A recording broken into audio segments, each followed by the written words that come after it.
बिस्मिल्लाहिर्रहमानिर्रहीम। अस्सलाम वालेकुम। खैरियत से होंगे आप लोग होपफुली। अब आगे बेबी की डिलीवरी के बाद फर्स्ट डे गुजारने के बाद कुछ चीज़ें मैं आपको बच्चे की छोटे बच्चे की एक जनरल केयर के बारे में बताना चाह रही हूँ, जो कि आपको काफ़ी अर्सा शुरू के स्पेशली जो चंद एक महीने 3-4 महीने होते हैं उनमें ख़ास तौर पे ये थोड़ी प्रिकॉशंस का आपको ध्यान करना होता है, क्योंकि जैसे मैंने पहले भी आपको बार बार बता चुकी हूँ कि बच्चे अपने रूटीन्स और वेरिएशन उसमें बहुत वेरिएशन आती रहती है। उससे घबराना इसलिए नहीं होता है क्योंकि वो पैनिक में आके आप बच्चे ने थोड़ी सी अपनी रूटीन चेंज की और पेरेंट्स मदर समझते हैं कि कोई उसको प्रॉब्लम हो गई और वो फिर लेके डॉक्टर की तरफ दौड़ पड़ते हैं। कुछ चीज़ें आपको पता हो तो आप उस पर परेशान नहीं होंगे। थोड़ा पेशेंटली उसको हैंडल करें तो बच्चा सेटल डाउन हो जाता है। अच्छा, थोड़ा सा मैं आज चूँकि हमने थोड़ा सा अपनी जगह चेंज की, आज बाहर बैठ के कर रहे हैं, तो हो सकता है थोड़े बहुत बैकग्राउंड नॉइज़ आपको आए, तो उसको प्लीज़ इग्नोर कीजिएगा। अच्छा, इसमें जो सबसे ज़्यादा जो फ्रिक्वेंटली मुझसे मदर्स की एक जो होती है, एक क्वेश्चन होता है जो पूछती हैं कि जी बच्चा पहले ऐसे दूध पीता था, अब ऐसे किसको कितनी देर दूध पिलाना चाहिए, और कितने कितने वक्फे से दूध पिलाना चाहिए। हर यूजुअली जो छोटे बच्चे होते हैं 2 से 3 से 4 घंटे, ये डे टाइम में जो वेकिंग आवर्स में है ना, रिकमेंडेड वैसे ये है कि वेकिंग आवर्स में या दिन के वक्त में 3 घंटे से ऊपर का वक्फा मत डालने दें। इनमें जो ब्रेस्ट फेड बच्चे होते हैं ख़ास तौर पे, वो हो सकता है इससे जल्दी वो घंटे घंटे के बाद भी मांगेंगे। इसीलिए बच्चों में असूल जो है वो यही है कि आप उनको ऑन डिमांड जिस वक्त वो उनका दिल करता है, जब वो मांगते हैं, उनके हांगे साइंस होते हैं ना, कोई बच्चा रोएगा, कोई लिप्स पैकिंग शुरू कर देता है, कुछ मुंह इधर उधर मारना शुरू कर देते हैं, तो you should be sensitive to these signs that जो आपका बच्चा आपको बता रहा होता है कि अब उसको भूख लगी हुई है। अब कुछ वो जो कुछ मदर्स रादर वो थोड़ा कंप्लेंट आती है कि जी बच्चे बहुत जल्दी जल्दी ये तो हर वक्त ही दूध मांगता रहता है। तो याद रखिए, बच्चे का पेट बहुत छोटा सा होता है ना, तो जल्दी से खाली भी हो जाता है, तो खाली होगा तो जाहिर है उसको भूख लगेगी। तो रूल आपका यही रहना चाहिए कि बच्चे को ऑन डिमांड आपने फीड करना है। और रात में यूजुअली फिर भी थोड़ा सा गैप ज़्यादा आ जाता है, थोड़ी देर के लिए ज़्यादा सो जाते हैं बच्चे, पर उसमें भी ध्यान रखें कि 5 से 6 घंटे मैक्सिमम। उसके बाद अगर नहीं जाग रहा है तो जगा के उसको आपने दूध पिलाना है। इवन इंडिविजुअल वेरिएशंस और स्पेशली जो ब्रेस्ट फेड बच्चे होते हैं उनमें रहती हैं, लेकिन एक जनरल रूल यही है कि वेकिंग दिन का वक्त है तो 3 घंटे से ऊपर का गैप मत जाने दें, और रात का वक्त है तो 5 घंटे की नींद अगर उसने कर ली है आराम से तो फिर आप भी खुश रहिए, और उसके बाद जगा के उसको फीड करा लीजिए। अच्छा, अब दूध पिला के ये नहीं करना कि इधर दूध पिलाया और साथ ही बच्चे को लिटा दिया, उसको बर्प कराना बहुत बहुत ज़रूरी है। 6 माह की एज तक के बच्चों में टेंडेंसी बहुत होती है दूध उलटने की, और बच्चों में बहुत सारे बच्चे तो हैं कि हाँ जी पेट भर गया उन्होंने खुद छोड़ दिया, कई बच्चे वो रिफ्लेक्सली ही वो सकल करते रहते और कई दफ़ा अपनी रिक्वायरमेंट से ज़्यादा दूध पी लेते हैं। तो याद रखिए कि अगर आपका बच्चा वैसे एक्टिव है, हेल्दी है, वेट अपना ठीक गेन कर रहा है, लेकिन कंप्लेंट ये है कि हाँ जी दूध उलट देता है, दूध फेंक देता है, तो वो जो अपनी रिक्वायरमेंट से ज़्यादा उसने पी लिया होता है वो निकाल देगा। और ये तकरीबन 6 माह की एज तक, जब तक बच्चे ज़रा अपराइट होना ज़्यादा शुरू नहीं हो जाते, ये दूध उलटने की कंप्लेंट रहती है ज़्यादा, उसके बाद बेहतर हो जाता है। तो दूध पिलाने के बाद आपने उसको लगा के कंधे के साथ लगा लीजिए, या जहाँ अपने साथ बिठा के थोड़ा सा सपोर्ट करके। याद रखिए आपने उसका हेड एंड नेक ज़रूर सपोर्ट करना है। जैसे मैंने बताया कि शुरू के दिनों में जब तक बच्चे की नेक होल्डिंग डेवलप नहीं हो जाती है, उसकी हेड एंड नेक को आपने सपोर्ट करके उसको पीछे से बर्प कराना है। अब इसमें कई दफ़ा जो कंप्लेंट आती है कि कई दफ़ा बच्चा इतना छोटा सा बर्प लेता है कि पता ही नहीं चलता, और कुछ बच्चे ऐसे होते हैं जो बर्प करते ही नहीं हैं। मतलब मदर बेचारी लेके फिर रही है, उसको कोई 15 मिनट हो गए, आधा घंटा हो गया, 20 मिनट हो गए, लेकिन वो बर्ब नहीं करता है, तो उससे वो परेशान हो जाते हैं कि अब बर्प नहीं करेगा तो उसको लिटाएंगे कैसे। अगर 15-20 मिनट आपने उसको अपने कंधे से लगा के रखा है और वैसे बच्चा कंफर्टेबल है, तो फिर कोई परेशानी वाली बात नहीं है। आपने वो जिस तरह से उसको लिटाना है, जैसे मैंने बताया कि बिल्कुल सीधा नहीं लिटाना, उल्टा भी नहीं लिटाना, थोड़ा सा एक पत्ते से पिलो के ऊपर सर ऊंचा करके और आइदर लेफ्ट और राइट थोड़ा टिल्ट करके राइट लेटरल या लेफ्ट लेटरल पोजीशन में आप उसको लिटा दीजिए। ये तो हो गया फीडिंग के बारे में। ये एक सेफ सा असूल है ना कि आपने उसको बाकी जो ब्रेस्ट फीडिंग से रिलेटेड वो जितनी इसकी फाइनल डिटेल्स हैं, क्या क्या है, कितनी देर कराना है, वो मैं अपने जो अगला मेरा ख्याल है इसके एक के बाद छोड़ के वो जो होगा उसमें मैं आपको सारी डिटेल्स दे दूँगी। अब पोजीशनिंग आपने बेबी की कैसे करनी है। जब आपकी गोद में है वो तो ठीक है ना, आप केयरफुल हैं, दूध निकाल रहे हैं तो भी अटेंड हो जाएगा। लेकिन कई दफ़ा ये होता है बच्चे को आप किसी काम से बिज़ी हो गए, आपने बच्चा सो रहा है या वैसे ही लेटा वो खेल रहा है, तो आपने उसको किस तरह से, अगर अनअटेंडेड है तो अनअटेंडेड बच्चे को आपने लेफ़्ट लेटरल या राइट लेटरल जो करवट, हल्की सी करवट पे थोड़ा सा सर ऊंचा करके आपने लेटाना है। बहुत ज़्यादा ये याद रखिए कि बहुत ज़्यादा स्टफ़ टॉयज़ बच्चे के आसपास नहीं रखने हैं, उसमें एक्सीडेंट्स होने का ख़तरा होता है कि बच्चा ये बहुत छोटे बच्चे तो नहीं, लेकिन अगर बच्चा उलट जाता है या उसका नाक दब जाता है तो उसमें उसके सांस रुकने का अंदेशा होता है। हमारे यहाँ बच्चे को बिल्कुल सीधा लिटाने के ऊपर बहुत स्ट्रेस होता है, क्योंकि वो एक कॉन्सेप्ट है ना कि जी बच्चे का सर पीछे से बिल्कुल फ्लैट होना चाहिए। उसके लिए वो मुख्तलिफ हरबे होते हैं, कोई मुख्तलिफ किस्म के पिलोज़, अब तो कुछ खैर बाज़ार में भी मिल जाते हैं, लेकिन घरों के कुछ, हर घर में कुछ अपने स्पेसिफिक उसकी प्रैक्टिसेस होती हैं सर बनाने के लिए। उसको सर बनाना कहते हैं कि जी पीछे से वो बिल्कुल वो फ्लैट ऑक्सीपिट होना चाहिए। उससे कोई फ़र्क नहीं पड़ता, आपके बच्चे की सेफ्टी ज़्यादा ज़रूरी है। थोड़ा सा सर अगर कहीं से थोड़ा सा नहीं भी बिल्कुल फ्लैट होगा तो उससे कोई फ़र्क नहीं पड़ेगा। तो बिल्कुल सीधा लिटाने में आप जब पास बच्चे के बैठे हैं, बच्चा अनअटेंडेड नहीं है, तो आप उसको सीधा लिटा सकते हैं।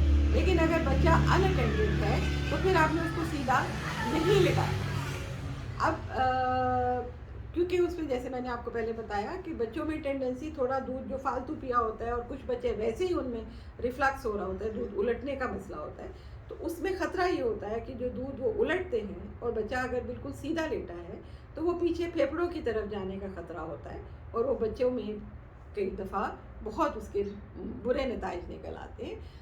खुदा न खास्ता कभी कभी इसकी वजह से बच्चों की अमवात भी हो जाती हैं। तो इसलिए इसके बारे में आपको बहुत केयरफुल होना है।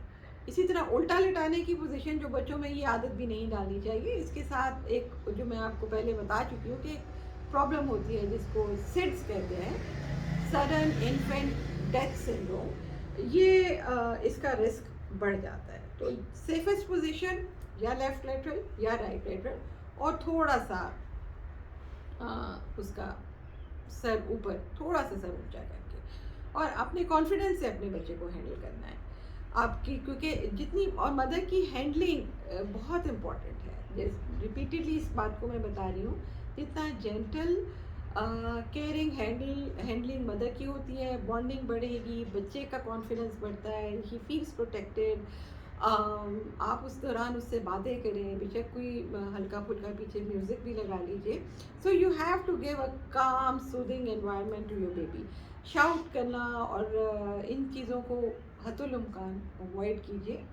बच्चे डर भी जाते हैं बहुत ज़्यादा और उसके रोने से परेशान नहीं होना है। उसने अपनी हर बात आपको रो के ही, ज़्यादातर बच्चों ने आपको रो के ही बतानी है। और एक बात जो मैं बार बार स्ट्रेस करती हूँ कि बच्चों को शेक नहीं करना, क्योंकि छोटे बच्चों को शेक करने के साथ serious problems like intracranial, sir के अंदर ब्लीडिंग होने का ख़तरा बहुत ज़्यादा बढ़ जाता है।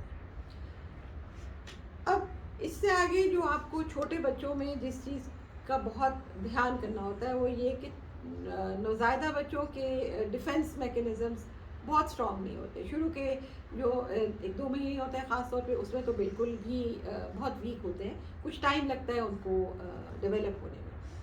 तो इस दौरान में आपने बच्चों में इन्फेक्शन की प्रिवेंशन कैसे करनी है, उनकी हाइजीन का क्या ध्यान रखना है, उसमें सबसे इम्पॉर्टेंट चीज़ जो है वो आपकी हैंड वॉशिंग है। आपने रेगुलर हैंड वॉशिंग करनी है। बच्चे को हाथ लगाने से पहले आपने, अगर हाथ नहीं धो सकते हैं तो कम से कम एक हैंड सैनिटाइज़र अपने पास हर वक्त रखिए, और उसको कोशिश ये कीजिए कि बच्चे को हाथ लगाने से पहले आप कम से कम हैंड सैनिटाइज़र ज़रूर लगा लें। और फिर वही वाली बात कि हैंडलिंग जो है वो कोशिश ये करें कि बहुत ज़्यादा लोग छोटे बच्चे को मत उठाएं। फिर टेंडेंसी, वो ज़ाहिर है प्यार सबको आ रहा होता है ना, तो कोई मुंह पे प्यार कर रहा है, कोई माथे पे प्यार कर रहा है। फेस पे प्यार करना हद्दुल इम्कान अवॉइड कीजिए। बहुत किसी को प्यार आता है तो सिर पे कर दें, हाथों पे भी ना करें। कुछ बच्चे हाथ अपने मुंह में भी डाल लेते हैं, तो बस सर पे या बैक पे उसको, अगर आपको बहुत दिल बहुत होता है तो प्यार करें। और फिर जिन लोगों को मिनिमम हैंडलिंग करें, बहुत मल्टीपल लोग बच्चों को हैंडल करें तो भी इन्फेक्शंस बच्चे को कन्वे होने का खतरा ज़्यादा होता है। और जिनको नज़ला ज़ुकाम है ख़ास तौर पे, वो तो ज़रूर बच्चे के पास आना अवॉइड कीजिए। और मदर को अगर है तो वो फेस मास्क पहन के अपने बच्चे को अटेंड करें, ठीक। और फिर इसके बाद आपने बच्चे को बेद कितनी फ्रीक्वेंटली करना है। ये हर एरिया की, हर लोकेशन की, कोई ठंडे इलाके हैं तो जाहिर है वहाँ आप रोज़ बच्चे को नहीं नहला रहे होंगे। कुछ जगहों पे बहुत गर्मी होती है, तो अगर आप बच्चे को रोज़ नहला भी देंगे तो उसमें कोई नुकसान नहीं है। एहतियात आपने ये करनी है कि आंखों में साबुन जाने से बचाना है, इसलिए थोड़ा सा उल्टा करके नहलाएं तो उसका खतरा नहीं होता। और ये आपने ध्यान करना है कि वो पानी बच्चे के मुंह के अंदर ना चला जाए। तो पोजीशनिंग बच्चे की आपको बहुत एहतियात से करनी होती है। और शुरू में जब तक नाफ उसकी गिर नहीं जाती है तो कोशिश ये करें कि उसको गीला होने से हद्दुल इम्कान बचाएं। ये इसलिए ज़रूरी है कि नाफ जितनी जल्दी ड्राई होती है उतनी जल्दी फिर वो शेड हो जाती है। और पानी का टेम्परेचर ये नहीं है कि आप इस डर से कि बच्चा बहुत छोटा है तो आप उसको बहुत ज़्यादा गर्म, आपने टेम्परेचर पानी का आपने उससे अपने बैक ऑफ द हैंड पे डाल के देख लीजिए। जो कंफर्टेबल टेम्परेचर है उसको बस उसके ऊपर आपने अपने बेबी को बेक करना है। और जैसे मैंने बताया, ध्यान रखना है कि वो साबुन आँखों में, पानी मुँह में, इस किस्म की चीज़ों के। और कोशिश ये करें कि खुद नहलाएं अपने बच्चे को। आप में ये कॉन्फिडेंस होना चाहिए। कोई आपकी हेल्प अगर कर भी रहा है तो चलिए, एक दो दफ़ा आपने हेल्प ले ली, उसके बाद तो फिर आपने खुद ही करना है। अपने इस कॉन्फिडेंस को डेवलप कीजिए। फिर एक और जो प्रॉब्लम बहुत फ्रीक्वेंटली बच्चों में आती है, छोटे बच्चों में, वो डायपर रैश है। अब डायपर रैश का मसला इसलिए जल्दी जल्दी हो जाता है। एक तो जैसे मैंने शुरू में भी बताया था कि वाइप्स का इस्तेमाल डिस्करेज करते हैं, वो क्लीन नहीं हो पाता है ठीक से। फिर ये होता है कि जो अगर सॉइल्ड डायपर है, जिसमें पूप कर दिया है, बहुत देर तक अगर वो स्किन के साथ कांटेक्ट में लगा रहेगा तो उसके साथ डायपर रैश होने का खतरा बहुत ज़्यादा बढ़ जाता है। तो आपने ये एहतियात करनी है कि एक तो आपके पास छोटे साइज, क्योंकि शुरू के दिनों में बच्चे ज़्यादा दफ़ा डायपर को ख़राब करेंगे, तो ये नहीं कि अच्छा कॉस्ट कई दफ़ा एक फैक्टर हो जाता है। तो कई मदर्स कोशिश ये करती हैं कि अच्छा दिन में 2-3 ही डायपर बस चेंज करने पड़े, आपको कई दफ़ा उससे ज़्यादा करने पड़ जाएंगे, क्योंकि अगर डायपर रैश डेवलप हो गया तो आपके लिए मसला होगा। फिर आपको दवाइयाँ लेनी है, बच्चे को आपको बहुत अब अनकंफर्टेबल होता है, रोता रहता है। तो इसलिए इसमें करना आपने क्या है कि आपने सॉइल डायपर उसको फटाफट आपने चेंज करना है। ज़्यादा देर तक उसको मत रहने दीजिए, उसके साथ स्किन के साथ मत कांटेक्ट में रहने दीजिए। और डायपर पहनाने से पहले कोशिश ये कीजिए कि एक अच्छी डायपर जो बैरियर क्रीम है, मैंने जैसे पहले भी बताया था कि प्रेफरेबली जिसमें जिंक शामिल होता है, वो वाली डायपर क्रीम आप अच्छी तरह से लगाएं डायपर पहनाने से पहले। उसको वॉश एरिया को प्रेफरेबली वाइप्स, अगर पानी नहीं है तो आपने वाइप यूज़ करना है। और इसमें लड़कियां अगर हैं तो वाइप फ्रंट टू बैक आपने जाना होता है, बैक टू फ्रंट नहीं आना। ये बहुत important, front to back wipe होता है। और वॉश भी अगर करना है तो फ्रंट टू बैक वॉश करना है, वरना इसके साथ यूरिनरी ट्रैक्ट इन्फेक्शन होने का खतरा बढ़ जाता है। अब अगर आप इसमें फिर अगर वो ये डिस्पोजेबल वाले डायपर्स नहीं यूज़ कर रहे हैं और वो कपड़े वाले डायपर्स यूज़ कर रहे हैं, तो उनको फिर आपने रेगुलरली फ्रिक्वेंटली वॉश करना है। और पहले भी मैंने बताया था, फ्रेग्रेंस फ्री आपके प्रोडक्ट्स जब बच्चों के चाहे कपड़े भी धोने के लिए आप यूज़ कर रहे हैं तो कोशिश ये करें कि आप फ्रेग्रेंस फ्री डायपर्स वो प्रोडक्ट्स यूज़ करें और उनको बहुत अच्छी तरह से आपने रिंस करना है। अब मदर्स को ये बड़ी कन्फ्यूजन रहती है कि हमें कैसे पता चलेगा कि बच्चा दूध पूरा पी रहा है, अपनी रिक्वायरमेंट के हिसाब से पी रहा है कि नहीं। तो उसका एक रफ सी उसका गाइड ये है कि बच्चा अगर दिन में 6-7 डाइपर्स वेट कर रहा है और अच्छे वेट कर रहा है तो दैट मीन्स कि वो एडिक्वेट फीड ले रहा है। उसके अलावा दूसरा इंडिकेटर जो ज़्यादा सेंसिटिव है वो ये कि बच्चा वेट रेगुलरली अगर गेन कर रहा है कि नहीं। तो वो आपकी ज़ाहिर है आपके अपने डॉक्टर के पास विजिट तो हो ही रही होती है, और उसको वे अगर आप करवाती हैं रेगुलरली और वो अगर महीने में 0.7 to 1 kg, एक महीने में 0.7 to 1 kg अगर आपका बच्चा वेट गेन कर रहा है तो आपको बिल्कुल कोई परेशान होने की ज़रूरत नहीं है। उसको बस उसकी हाल पे छोड़ दीजिए, वो अपनी रिक्वायरमेंट के हिसाब जितना कुछ उसे चाहिए वो ले रहा है। और वेल फेड बच्चे यूजुअली प्लेफुल भी होते हैं, सोते भी ठीक हैं, इसलिए वो खुद भी आपको इंडिकेट कर देते हैं कि दे आर कंटेंट। अच्छा, एक और इम्पॉर्टेंट चीज़ ये है कि आपने बच्चे का डे और नाइट साइकिल कंफ्यूज नहीं करना। इसमें स्पेशली इम्पॉर्टेंट ये है कि रात के वक्त में अगर आप बहुत ज़्यादा स्टिमुलेशन उसको देते हैं, जैसे टीवी लगा हुआ है, म्यूज़िक है, लाइट्स बहुत ज़्यादा ऑन है, तो वो बच्चे का डे नाइट साइकिल जो है वो ख़राब हो जाता है। इसलिए आपने उसको रात के वक्त में ख़ास तौर पे ये जो स्टिमुलेटिंग फैक्टर्स हैं इनको आपने मिनिमाइज़ कर देना है। बच्चे को लेयर्स कितने पहनाने हैं कपड़ों के, ये भी एक सर्दियों में ख़ास तौर पे पहले भी मैंने बताया था, इतने बनाएं कि बच्चा कंफर्टेबल रहे। बहुत मल्टीपल लेयर्स मत पहनाएं, उसमें बच्चा भी अनकंफर्टेबल हो जाता है, फीड के साथ भी ये डिस्टर्ब करता है, कई दफ़ा रोने लग जाते हैं बहुत ज़्यादा। डॉक्टर को आप दिखाने जा रहे हैं तो वो लेयर्स ही हटाते हटाते या बच्चा रोने लग जाएगा या डॉक्टर थक जाएगा कि जी अभी तक वो बच्चा बरामद नहीं हुआ आपका मीटर से। तो सेफ रूल यही है कि जितनी लेयर्स आपने पहनी है उससे एक एक्स्ट्रा और करा दीजिए। अच्छा, कपड़े जो है वो कंफर्टेबल होने चाहिए। जो हमारे बहुत शॉप पे ले आते हैं वो बहुत बड़ी बड़ी जिप्स वाले जो यहाँ बच्चों को चुभ रहे हैं, या बहुत ज़्यादा फ्रिल्स, कई दफ़ा स्टिफ फ्रिल्स होती हैं वो चुभ रही होती हैं बच्चों को। So soft comfortable clothes which are easy to put on, जिनको उतारना और चढ़ाना मुश्किल नहीं होता, ये आपका असूल होना चाहिए। और कपड़ा इस किस्म का होना चाहिए जो बच्चे की स्किन को इरिटेट ना करे। ठीक है जी। और आपने बस ध्यान रखना है, जैसे मैंने अभी आपको पहले बताया कि बच्चे को ठंड लगने से बचाना है, प्रॉपर उसकी आपने लेयरिंग करनी है। इसके साथ जो और चीज़ें आपने ध्यान करना है, उसकी नाफ अम्बिलिकल कॉर्ड जो होती है उसके साथ क्लिप भी लगा हुआ होता है शुरू में, जब तक वो गिरती नहीं है उसको पैम्पर से बाहर रखिए, ड्राई उसको रखिए बिल्कुल, उसके ऊपर कोई स्पिरिट नहीं टपकाना, कोई और क्रीम्स नहीं लगानी, कुछ नहीं करना उसको। जितना आप ड्राई रखेंगे जितनी जल्दी वो ड्राई होएगी, शेड ऑफ होएगी। इस दौरान वो थोड़ा बहुत कलर चेंज होते हैं, उससे आपने परेशान नहीं होना है। वो colour change they are part of this process of drying up shedding of the umbilical cord.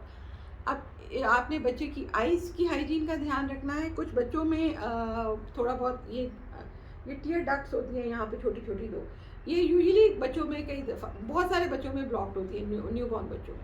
तो उसके लिए आपने कुछ भी नहीं करना, जेंटल बस ये नेल्स काट के रखें और फिंगर से आपने थोड़ा थोड़ा दिन में 3-4 दफ़ा यहाँ से ऐसे प्रेस कर दीजिए और बारी बारी ऑल्टरनेट कर लें, और यहाँ प्रेस करके 2-3 दफ़ा प्रेस करें, जेंटल मसाज और फिर थोड़ा नीचे प्रेस किया, जेंटल मसाज और थोड़ा सा नीचे। तो ये रेगुलर मसाज करते रहें तो ज़्यादातर बच्चों की ये डक्ट्स खुल जाती हैं और ये जो आंखों से पानी बहने वाला मसला है ठीक हो जाता है।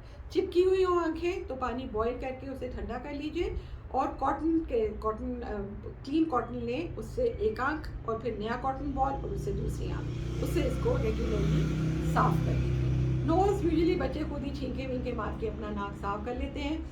ईयरबड्स का इस्तेमाल बिल्कुल नहीं करना, बहुत भी है तो आप कोई मलमल का कपड़ा लेके कान बाहर से वैसे साफ कर लीजिए। यूजुअली खुद ब खुद कान मैकेनिज्म अल्लाह मियाँ ने बनाया है, कान साफ हो जाते हैं। एक नेल्स बच्चों के बहुत तेज़ी से बढ़ते हैं, उनको आपने रेगुलरली क्लिप करते रहना है। छोटे बच्चों के साइज़ वाला नेल कटर लीजिए, बड़े नेल कटर से छोटे बच्चों के नेल्स काटने की कोशिश बिल्कुल मत कीजिएगा। एक और जो इम्पोर्टेंट बात है, माँओं को जो इसका ध्यान करना है, वो कंघी-वंघी करती हैं या बच्चे कभी हाथ अपना फँसा लेते हैं बालों में, तो ये जो बाल हैं इसका बहुत ध्यान से इनको हटा देना है बच्चे के पास से, क्योंकि कभी-कभी ये बाल एक लाइगेचर की तरह बिल्कुल टाइट सा बना देते हैं और बच्चों में बहुत-बहुत सीरियस कॉन्सिक्वेंसेज़ इस चीज़ के हो सकते हैं। तो अपने बच्चे को जब भी आप चेंज करती हैं, हमेशा ये ज़रूर देख लीजिए कि उसके जिस्म के आसपास, उसकी उंगलियों के पास, कहीं भी जिस्म के किसी हिस्से के पास आपके कोई या किसी के कोई लंबे बाल या कोई धागे वगैरह तो नहीं है।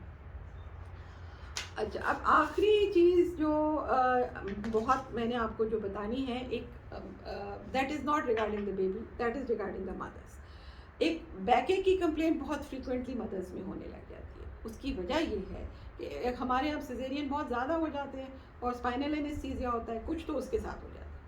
लेकिन उससे ज़्यादा कॉमन जो बाद में फिर वजह है वो ये कि मदर्स का पोस्चर बिल्कुल ठीक नहीं होता। वो यूजुअली खड़े होके बच्चे को बेड पे लिटा के तो उसका या कपड़े चेंज करें या डायपर चेंज करें। तो उसका बेहतर तरीका तो ये है कि आप बच्चे के साथ बैठ जाइए और फिर उसको चेंज करें। और अगर वो नहीं हो सकता, बैठ के करना आपके लिए मुश्किल है, तो the best gift that you can give yourself is कि वो बेबी चेंजिंग जो एक टेबल सॉर्ट होता है, एक बड़ी कंफर्टेबल हाइट के, आपकी स्टैंडिंग हाइट के हिसाब से होता है, वो फिर आप अपने लिए बना लीजिए। छोटे मोटे टॉयज़ बच्चे के लिए, हल्के फुल्के रेटल्स, बहुत एक्सपेंसिव टॉयज़ बच्चों के लिए ख़रीदने की ज़रूरत नहीं है। बच्चे बहुत जल्दी उकता जाते हैं, बहुत जल्दी उनको एक नई चीज़ चाहिए होती है। तो बेशक रिलेटिवली इनएक्सपेंसिव, जिनके डिटैचेबल पार्ट्स ना हो, उस किस्म के और कलरफुल टॉयज़ लीजिए, जो आप थोड़े थोड़े दिनों के बाद अपने बच्चे को उसकी आप उसके उसको उनसे स्टिमुलेट कर सकते हैं। अच्छा, एक और चीज़ जो है कि जो बहुत अच्छे बच्चे होते हैं, बड़े कंप्लेसेंट बच्चे हैं, ये वो सोए रहते हैं, वो बिल्कुल तंग नहीं करते, उनको दूध पिलाने के लिए भी बड़ी मुश्किल से उठाना पड़ता है, तो इसके बारे में भी बहुत ज़्यादा खुश होने की ज़रूरत नहीं है।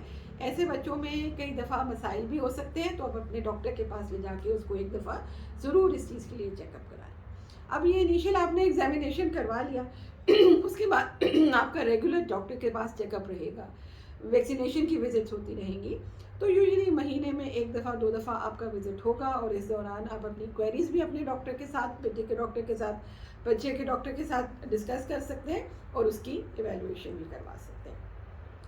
तो ये मोर और लेस बच्चे की, छोटे बच्चे की एक जनरल केयर की ये बातें हैं जिनका आपने ध्यान रखना है।